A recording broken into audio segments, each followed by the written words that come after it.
This short video will demonstrate how to use polar arrays, polar grids, and polar coordinate locations in ShapeBuilder. Let's get started. In this project, we already have a solid aluminum octagon and 4 smaller parts that have been created. These parts will be holes for the extruded aluminum shape. We can select all of the parts with the button in the ribbon, and then hold down Ctrl and click on the octagon to unselect it.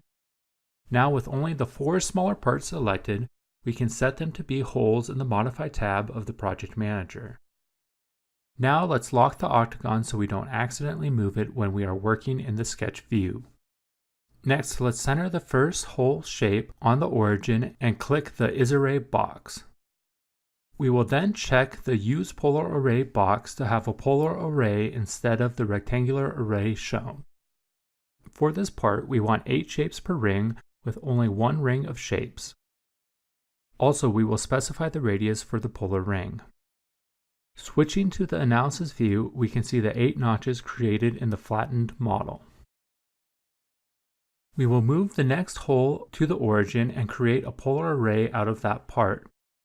Again, we will have 8 shapes per ring, but this time we will have 2 rings. With the 2 rings, we must specify the spacing between them. Since the holes are falling on top of the notches and are not where we want them, we will rotate the entire array to position the holes correctly.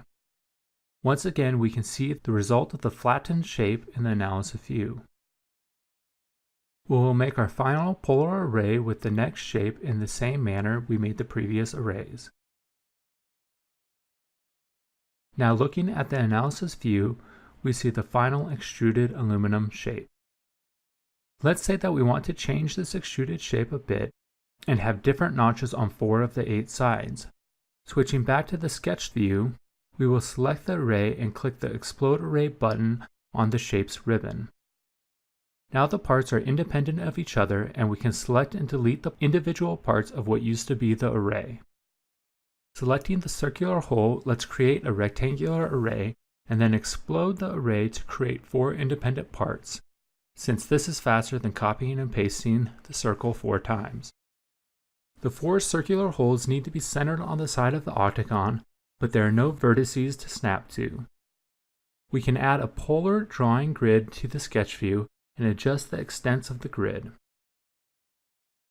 Now we can snap the circles to the grid to ensure that they are located exactly at the midpoints of the sides of the octagon. Another way to position the circles precisely is to select the circle and edit its polar center in the Locations section of the Modify tab.